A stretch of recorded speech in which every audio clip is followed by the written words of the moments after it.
Hello everyone, good morning. আজকে ছিল মেয়ের অ্যানুয়াল ডান্স প্রোগ্রাম। প্রত্যেক বছরই হয় একটা দিন নির্ধারণ করে। এই সময়টাই বেশিরভাগ হয়, পুজোর সময়টা।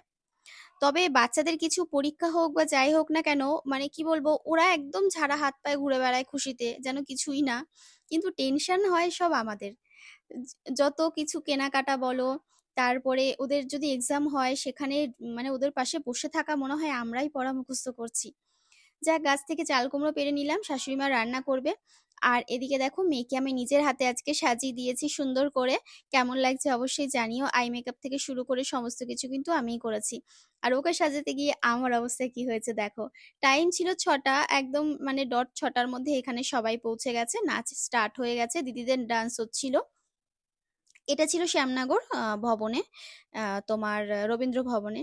তো সেখানেই আসলাম। আজকে কত মানুষ! আগে একটা ভ্লগে দেখিয়েছিলাম তোমাদেরকে যে একদম ফাঁকা। সেদিন ছিল তোমার রিহার্সালের দিন, তবে আজকে দেখো প্রোগ্রামের দিন কি পরিমাণে ভিড় হয়েছে। আর এটা ছিল মেয়েদের ডান্স। তো সেটাই আর কি দেখছিলাম, তোমাদেরকে পুরোটা দেখাতে পারিনি কারণ একটা মিনি ভ্লগে কতটাই দেখাবো। যারা লং ভ্লগ দেখোনি তারা কিন্তু ইউটিউব চ্যানেল ভিজিট করতে পারো, সেখানে দেখতে পারবে। আর এখানে মেয়ে নাচ করছিল, আমি যেন সত্যিই সামনে মানে বসে ইমোশনাল হয়ে পড়ছিলাম। ভীষণ ভালো লাগে যখন নিজের সন্তান এরকম স্টেজে উঠে কিছু করে বা কোনো কিছু অ্যাচিভ করে। সেটা একটা আলাদাই শান্তি, বলে বোঝানো যাবে না, সেটা সব মা বাবারাই ফিল করে। তারপরে সবার নাচ শেষে এখানে হচ্ছিল ওদের গ্রুপ ফটো, সবাইকে দাঁড় করিয়ে। তারপরে আমরা বাড়ি ফিরছিলাম মেলার মধ্যে থেকে, আর এখান থেকে একটু বাদাম নিলাম। বর বলেছিল একটু বাদাম নিয়ে এসে তো কণিকা। তো গরম গরম বাদাম নিতে গিয়ে গরমের সাথে কিছু পচা বাদামও মিশিয়ে দিয়েছিল আমাদের।